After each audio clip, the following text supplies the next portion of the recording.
Hey, welcome to Let's Learn Physics. এটা নতুন video লৈ আপোনালোকক স্বাগতম জনাইছো।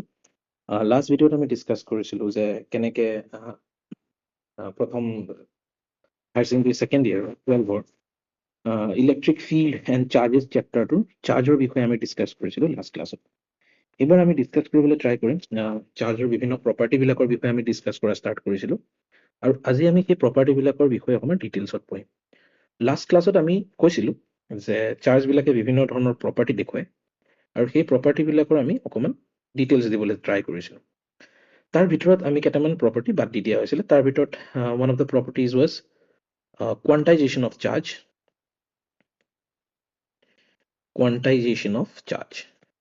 তো আজি আমি এই প্ৰপাৰ্টিটোৰ বিষয়ে পঢ়িবলৈ ট্ৰাই কৰিম। কোৱান্টাইজেশ্যন অফ চাৰ্জ মানে কি হয়, ইয়াৰ মিনিং কি হয়।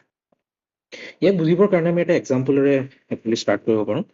Late us take an example of a guy. এটা যিকোনো এটা আমি এটা লিফ্ট এটা ইমেজিন কৰিব পাৰোঁ আৰু এটা আমি ষ্টেয়াৰ কেছ ইমেজিন কৰিব পাৰোঁ। এইটো এটা ষ্টেয়াৰ কেছ আৰু আমাৰ লেফ্ট হেণ্ড চাইডত এটা লিফ্ট আছে। দুইটাৰে আমি কি কৰিব পাৰোঁ, ওপৰলৈ উঠিবলৈ আমি বিল্ডিঙৰ ওপৰলৈ উঠিবলৈ আমি এই দুইটা বস্তু ইউজ কৰোঁ, এটা ষ্টেয়াৰ কেছ এটা লিফ্ট। এতিয়া ধৰি ললো কিবা এটা পাৰ্টিকেল হওক, এটা বল ধৰি ললো, বল আমাৰ লিফ্টৰ ভিতৰত আছে আৰু এটা বল আমাৰ ক'ত আছে, ষ্টেয়াৰ কেছত আছে। এতিয়া এই দুইটা বস্তু যদি আমি ওপৰলৈ উঠাবলৈ যত্ন কৰোঁ, লিফ্টটো স্মুথলি ওপৰলৈ যাব, ঠিক আছে।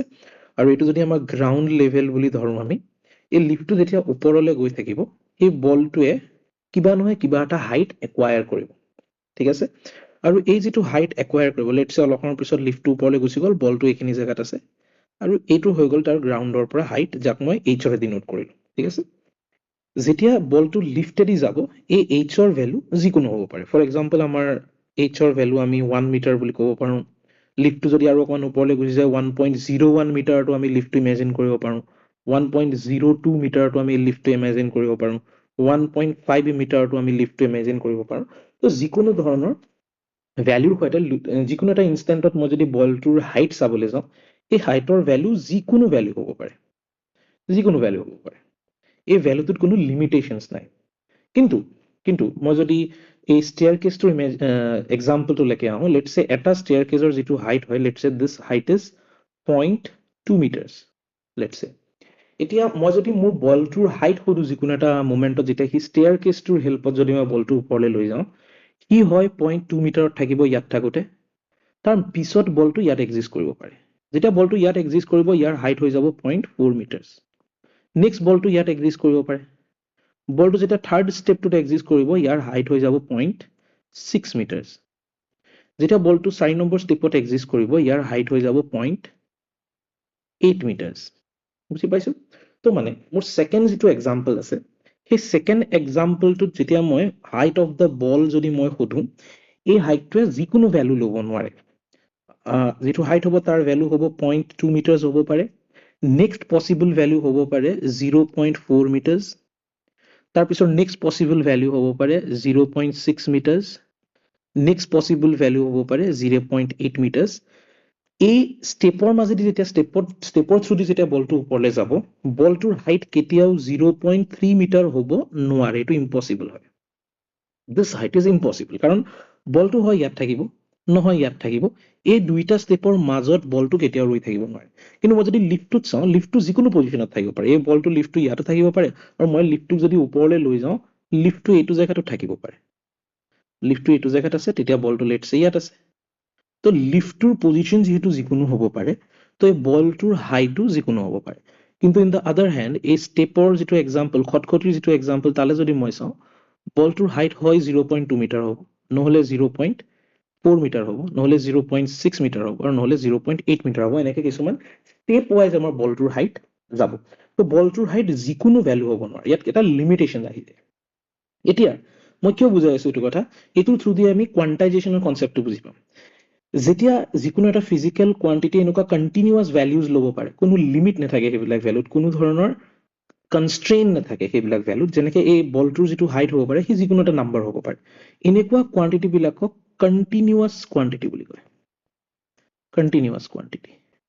আৰু যেতিয়া কোনোবা এটা ফিজিকেল কোৱান্টিটি এনেকুৱা ষ্টেপ ৱাইজ, কিছুমান ভাগ কিছুমান স্পেচিফিক ভেলুহে ইয়াৰ এক্সিষ্ট কৰিব পাৰে, যিকোনো ভ্যালু যেটা এক্সিস্ট কৰিব নোৱাৰে এনেকুৱা ধৰণৰ ফিজিক্যাল কোয়ান্টিটি বিলাকক কোয়ান্টাইজড ফিজিক্যাল কোয়ান্টিটি বুলি কোৱা হয় কোয়ান্টাইজড ফিজিক্যাল কোয়ান্টিটি তো যেতিয়া আমি এটা কিবা এটা ফিজিক্যাল কোয়ান্টিটি কোয়ান্টাইজড বুলি কওঁ অসমীয়া ইয়াত কোয়ান্টিকৃত বুলি কয় ইয়াত যদি মই কোয়ান্টাইজ বুলি কওঁ ইয়াৰ মিনিংটো হৈছে কি ই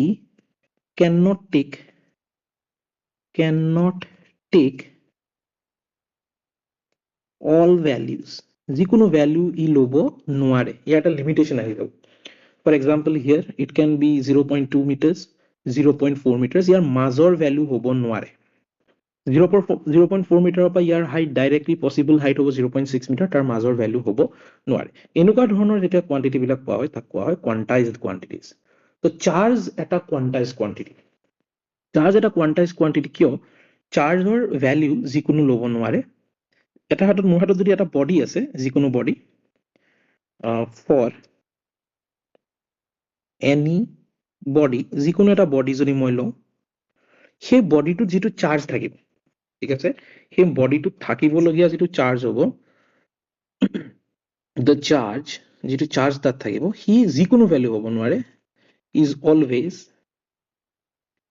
is always integral multiple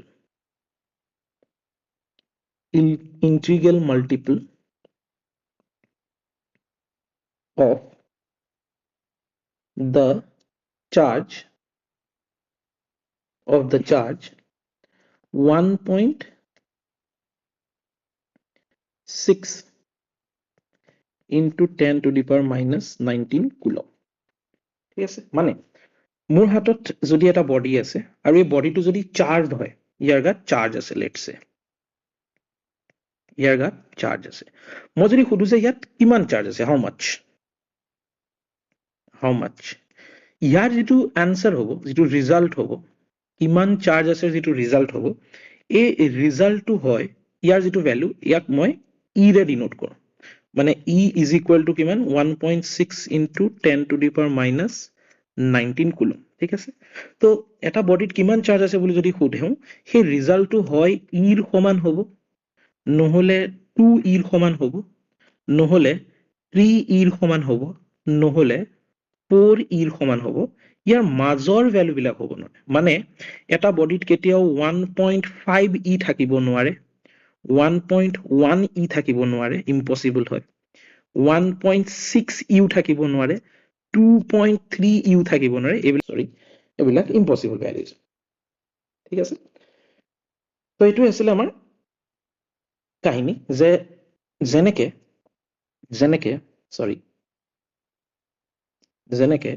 মই এই ষ্টেয়াৰ্ছৰ যেটো এক্সাম্পল লৈছিলো ইয়াত এই বলটোৰ হাইট যেনেকে যিকোনো হ'ব নোৱাৰে এই বলটোৰ হাইট হয় 0.2 মিটাৰ হ'ব নহলে 0.4 মিটাৰ হ'ব নহলে 0.6 মিটাৰ হ'ব এনেকে কিছুমান ষ্টেপ ওয়াইজ এই ভ্যালু বিলাকে এই চাৰ্জৰ ভ্যালু ষ্টেপ ওয়াইজ হ'ব ঠিক তেনেকে এই হাইটটোৰ ভ্যালু কি হ'ব ষ্টেপ ওয়াইজ হ'ব ঠিক তেনেকে এটা বডিত থকা চাৰ্জৰ ভ্যালু ষ্টেপ ওয়াইজ বাঢ়ে হয় বডিটোৰ গাত ইৰ সমান চাৰ্জ থাকিব যাৰ ইৰ ভ্যালু এটো হয় নহলে দুটা ইৰ সমান ভ্যালু থাকিব 2 ইৰ সমান ভ্যালু থাকিব নহলে 3 ইৰ সমান ভ্যালু থাকিব নহলে 4 ইৰ সমান ভ্যালু থাকিব কেতিয়াও 1.5 ই 1.6 ই 1.1 ই এনেকুৱা ধৰণৰ ভ্যালু কেতিয়াও থাকিব নোৱাৰে ঠিক আছে এই যেটো কনসেপ্ট আছে এই কনসেপ্টটোকে কোৱা হয় কোয়ান্টাইজেশন অফ চাৰ্জ যে এটা বডিৰ গাত এই বডিটোৰ গাত যে কিছুমান স্পেসিফিক চাৰ্জৰ এমাউন্ট হে থাকিব পাৰে এই যেটো প্ৰিন্সিপল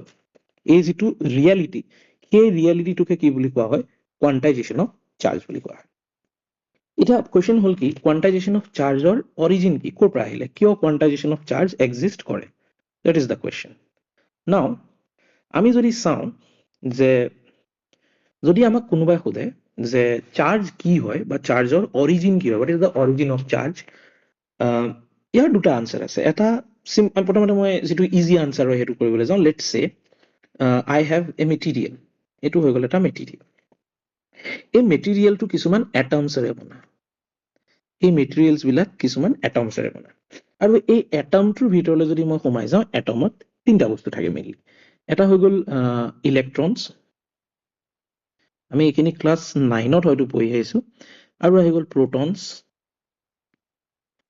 আৰু লাষ্ট আমাৰ আহি গ'ল নিউট্ৰন। এই তিনিটা বস্তু মেইনলি এটা এটমৰ ভিতৰত থাকে। এতিয়া ইয়াৰ ভিতৰত ইলেক্ট্ৰনৰ যিটো চাৰ্জ হ'ব সেই চাৰ্জটো হৈ যাব নেগেটিভ চাৰ্জ, প্ৰটনৰ চাৰ্জ হৈ যাব পজিটিভ চাৰ্জ, আৰু এইটো নিউট্ৰেল, ইয়াৰ কোনো ধৰণৰ চাৰ্জ নাথাকে। এইটো এটা আমি জানো, মোষ্টলি আমি এইটো কথা জনা কথা। এতিয়া এই এটমটোৰ ভিতৰত এই ইলেক্ট্ৰনটোৱে একমাত্ৰ বস্তু যোনটো এটা এটমৰ পৰা ওলাই আহিব পাৰে, ঠিক আছে? এটম এটাৰ পৰা ইলেক্ট্ৰন এটা কি হ'ব পাৰে, ওলাই আহিব পাৰে। এতিয়া ধৰি ললো যে কোনোবা এটা বডিত এটমছ আছে, এটমছ বিলাকৰ ইলেক্ট্ৰনছ আছে, ফৰ ভেৰিয়াছ ৰিজনছ। কি হ'ব পাৰে, লেটছ সে মই বেলেগ এটা বস্তুৰ লগত ইয়াক ঘঁহনি খুৱাই দিলো, ৰাব কৰি দিলো মই ইয়াক, সেইটো এটা কাৰণ হ'ব পাৰে। মেবি মই ইয়াক হিট এপ্লাই কৰি দিলো। যিকোনো কাৰণত কি হ'ব পাৰে, এই মেটেৰিয়েলটোৰ ভিতৰত থকা যিখিনি এটম আছে, এটমখিনিয়ে ইলেক্ট্ৰন লুজ কৰিব পাৰে, ঠিক আছে? তো এটম এটাই যেতিয়া ইলেক্ট্ৰন এটা লুজ কৰি দিব, নৰ্মেলি কি হয়, এটা এটমৰ গাত যিমানটা ইলেক্ট্ৰন আছে, লেটছে কোনোবা এটা এটমৰ গাত 10 ইলেক্ট্ৰনছ আছে, সেই একেটা এটমৰ 10টা প্ৰোটনো থাকিব। তো ইয়াত 10টা নেগেটিভ চাৰ্জ আৰু 10টা পজিটিভ চাৰ্জ মিলি পেলাই মোৰ এটমটো নিউট্ৰেল হৈ থাকে। নাও যদি সামহাও মই এই এটমটোৰ পৰা ইলেক্ট্ৰন উলিয়াই দিব পাৰোঁ, লেটছ এইটো এটম কিবা কাৰণত বাই ৰাবিং, বাই হিটিং, এনিথিং, মই কি কৰিলোঁ, ইয়াৰ পৰা যদি ইলেক্ট্ৰন এটা উলিয়াই পঠিয়াওঁ, ইয়াত এতিয়া 10টা ইলেক্ট্ৰনৰ জেগাত 9টা ইলেক্ট্ৰন থাকিব, কাৰণ এটা ইলেক্ট্ৰন ওলাই গ'ল। আৰু প্ৰোটনক যিহেতু বাহিৰলৈ পটককৈ উলিয়াব নোৱাৰি, প্ৰোটনৰ সংখ্যা এগেইন 10টাই থাকিব। তো মানে আগতে 10টা ইলেক্ট্ৰন আৰু 10টা প্ৰোটন লগ লাগি পেলাই মোৰ এটমটোক নিউট্ৰেল বনাই ৰাখিছিলে, কাৰণ যিমান নিগেটিভ চাৰ্জ আছে সিমানেই পজিটিভ চাৰ্জ আছে। এই কণ্ডিশ্যনটোৰ কাৰণে মোৰ এটমটোৰ ওভাৰঅল চাৰ্জ কিমান হৈ আছিলে, 0 হৈ আছিলে। যিমান পজিটিভ সিমান নিগেটিভ, দুইটা ইটো সেইটো কেঞ্চেল আউট কৰি পেলাই আল্টিমেটলি ওভাৰঅল এটমটো নিউট্ৰেল হৈ আছিলে। বাট নাও যিহেতু কিবা কাৰণত ইয়াৰ পৰা ইলেক্ট্ৰন এটা ওলাই গ'ল, এই ইলেক্ট্ৰনটো ওলাই যোৱাৰ কাৰণে ইয়াত ইলেক্ট্ৰনৰ নাম্বাৰ কমি গ'ল আৰু প্ৰোটনৰ নাম্বাৰ বাঢ়ি গ'ল। মানে এতিয়া মোৰ এটমটোৰ গাত বেছিকে পজিটিভ চাৰ্জ আছে আৰু কমকে নিগেটিভ চাৰ্জ আছে। তো ওভাৰঅল মোৰ এটমটো কি হৈ যাব, পজিটিভলি চাৰ্জ হৈ যাব, ঠিক আছে? তো যেতিয়া এটা এটম চাৰ্জ হৈ যায়, তেতিয়া যিটো মেটেৰিয়েল বনিছে মোৰ এটম বিলাকলে, এই মেটেৰিয়েলটো কি হৈ যাব, চাৰ্জ হৈ যাব, ঠিক আছে? তো one way of describing how do a material get charge is this, কি ইলেক্ট্ৰন কি হয়, ট্ৰান্সফাৰ হয়। যে বডিটোৰ গাত থকা ইলেক্ট্ৰন বিলাক বেলেগ এটা বডিলে ট্ৰান্সফাৰ হৈ যাব, আৰু বডিৰ পৰা যেতিয়া ইলেক্ট্ৰন ট্ৰান্সফাৰ হ'ব, সি নিগেটিভ চাৰ্জ তাৰ হেৰুৱাব, আৰু নিগেটিভ চাৰ্জ হেৰুৱাৰ লগে লগে বডিটোৰ গাত কি আহিব, পজিটিভ চাৰ্জ আহিব। বাট যদিও এইটো বুজাবৰ কাৰণে মই কোৱা হৈছে, ইয়াত এটা ইম্পৰ্টেণ্ট প্ৰব্লেম হৈ গ'ল, কি এই বস্তুটো বুজোৱাৰ পিছত নেচাৰেলি আমাৰ মনলৈ আহিবলগীয়া কুৱেশ্যনটো হৈছে কি, ঠিক আছে আমি বুজিলো এটা বডিৰ গাত চাৰ্জ আহিছে বিকজ ইলেক্ট্ৰন ট্ৰান্সফাৰ হৈছে, বাট ইলেক্ট্ৰনৰ গাত চাৰ্জ ক'ৰ পৰা আহিলে, ঠিক আছে? ইলেক্ট্ৰনছৰ গাত চাৰ্জ ক'ৰ পৰা আহিলে? What is the source of charge in electron? ইলেক্ট্ৰনৰ গাত যিটো চাৰ্জ আছে তাৰ সোৰ্স কি? And unfortunately the answer to that is আমি নাজানো, ঠিক আছে? আমি নাজানো ইলেক্ট্ৰনৰ গাত চাৰ্জ ক'ৰ পৰা আহিলে, আৰু সেইকাৰণে কোৱা হয় কি ইলেক্ট্ৰনৰ গাত যিটো চাৰ্জ থাকে, this is an ইন্ট্ৰিনজিক property,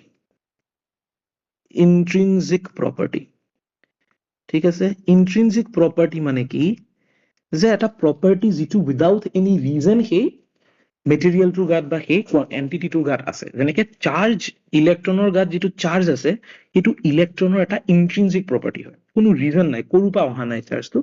electron as a particle, তাৰ গাত ইন্ট্ৰিনজিকলি, ইনহেৰেণ্টলি এটা প্ৰপাৰ্টি থাকে, যাক আমি কি বুলি কওঁ, ইলেক্ট্ৰিক চাৰ্জ বুলি কওঁ।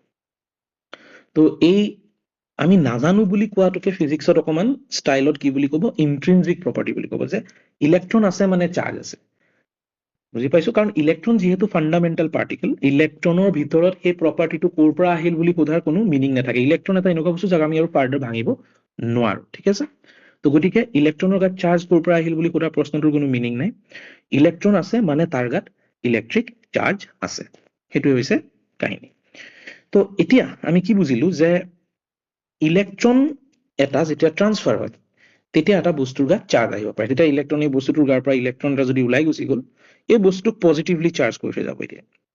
এতিয়া এটা ইলেক্ট্ৰনৰ গাত যিটো চাৰ্জ থাকে, that value is nothing but 1.6 into 10 to the power minus 19 coulomb. আৰু এই বস্তুটো গম পাই যোৱাৰ লগে লগে আমি somehow now কানেক্ট কৰিব পাৰিছো, কিয় এটা বস্তুৰ গাত চাৰ্জ সদায় এই নাম্বাৰটোৰ ইন্টিগ্ৰেল মাল্টিপল হিচাপে থাকে এতিয়া ইয়াৰ এটা প্ৰশ্ন আহিব পাৰে what is the meaning of integral multiple ঠিক আছে what is the meaning of integral multiple মানে কি এই নাম্বাৰটোৰ লগত এটা ইন্টিজাৰ মাল্টিপ্লাই কৰি আমি যিটো নাম্বাৰ পাম সেইটো কথা কোৱা হৈছে মানে এটা বস্তুৰ গাত যিটো চাৰ্জ থাকিব কি সদায় এই ই নামৰ নাম্বাৰটোৰ লগত এটা ইন্টিজাৰ মাল্টিপ্লাই কৰি পেলাই হ'ব ইন্টিজাৰ মানে কি হ'ব পাৰে +-1 হ'ব পাৰে +-2 হ'ব পাৰে +-3 হ'ব পাৰে এনেকে ইনফিনিটি লৈকে যাব মানে এটা বস্তুৰ গাত যিটো চাৰ্জ থাকিব হয় হি +e হ'ব নহলে -e হ'ব +2e হ'ব পাৰে নহলে -2e হ'ব পাৰে এনেকুৱা ধৰণৰ কে চাৰ্জৰ ভ্যালু বিলাক যাব আৰু ইয়াৰ কাৰণটো কি বুলি যদি মোক সোধে তাৰ সিম্পল লজিক হৈছে কি যেহেতু এটা বস্তুৰ চাৰ্জ আহে ইলেক্ট্ৰন ট্ৰান্সফাৰৰ পৰা আৰু ইলেক্ট্ৰন যেহেতু এটা fundamental particle this is a fundamental particle মানে কি মই আৰু ইয়াক ভাগিব নোৱাৰো মানে 0.5 টা ইলেক্ট্ৰন থাকিব নোৱাৰে কেতিয়াও ইলেক্ট্ৰন হয় এটা থাকিব নহয় ইলেক্ট্ৰন দুটা থাকিব নহয় ইলেক্ট্ৰন তিনটা থাকিব মানে গোটা সংখ্যাত ইলেক্ট্ৰন বিলাক থাকিব যেহেতু তাক ভাঙিব নোৱাৰে তো মানে এটা বস্তুৰ পৰা যেতিয়া ইলেক্ট্ৰন ওলাই যায় বুলি কম হয় এটা ইলেক্ট্ৰন ওলাই যাব নহলে দুটা ইলেক্ট্ৰন ওলাই যাব নহলে তিনটা ইলেক্ট্ৰন ওলাই যাব তেনেকে ওলাই যাব কেতিয়াও আধা ইলেক্ট্ৰন কেতিয়াও এটা বস্তুৰ পৰা ওলাই যাব নোৱাৰে 1.5টা ইলেক্ট্ৰন 1.5 টা ইলেক্ট্ৰন কেতিয়াও এটা বস্তুৰ পৰা ওলাই যাব নোৱাৰে যেহেতু ইলেক্ট্ৰন গোটা গোটাকে ওলাই যায় আৰু ইলেক্ট্ৰনৰ গাত ইমানখিনি চাৰ্জ থাকে তো যেতিয়া এটা ইলেক্ট্ৰন ওলাই যাব সি ইমানখিনি চাৰ্জ নিজৰ লগত লৈ যাব তো মানে এটা বডিৰ পৰা যদি এটা ইলেক্ট্ৰন ওলাই গৈছে এই বডিটোৰ চাৰ্জ কিমান হ'ব +1.6 into 10 to the power -19 coulomb charge হ'ব যদি দুটা ইলেক্ট্ৰন ওলাইছে তো +2 into this ইয়াৰ দুগুণ হ'ব যদি তিনটা ওলাইছে 3 into this তেনেকে হ'ব কাৰণ তিনটা ইলেক্ট্ৰন ওলাই গৈছে মানে তিনটা নিগেটিভ চাৰ্জ ওলাই গুছি গ'ল তিনটা কিমান ইমানখিনি নিগেটিভ চাৰ্জ ওলাই গ'ল এটা ইলেক্ট্ৰন ওলাই যাওঁতে ইমানখিনি নিগেটিভ চাৰ্জ ওলাই যাব দুটা ইলেক্ট্ৰন ওলাই গ'লে ইয়াৰ দুগুণ নিগেটিভ চাৰ্জ ওলাই যাব তিনটা ইলেক্ট্ৰন ওলাই গ'লে ইয়াৰ তিনিগুণ নিগেটিভ চাৰ্জ ওলাই যাব আৰু নিগেটিভ চাৰ্জ ওলাই গৈছে মানে কি এৰি থৈ গৈছে পজিটিভ চাৰ্জ এৰি থৈ গৈছে তো এটা ইলেক্ট্ৰন যদি ওলাই যায় ইমানটো পজিটিভ চাৰ্জ এৰি থৈ যাব দুটা ইলেক্ট্ৰন যদি ওলাই যায় দিস নাম্বাৰ মাল্টিপ্লাইড বাই 2 ইমানখিনি পজিটিভ চাৰ্জ এৰি থৈ যাব তো বস্তুটোৰ গাত যেটো চাৰ্জ হ'ব সি অবভিয়াসলি কি হ'ব লাগিব এই নাম্বাৰটোৰ লগত এটা ইন্টিজাৰ মানে 1 2 3 এইবিলাক মাল্টিপ্লাই কৰি মই জি পাম কিমান চাৰ্জ হ'ব লাগিব হয় এই নাম্বাৰটোৰ লগত 2 মাল্টিপ্লাই হ'ব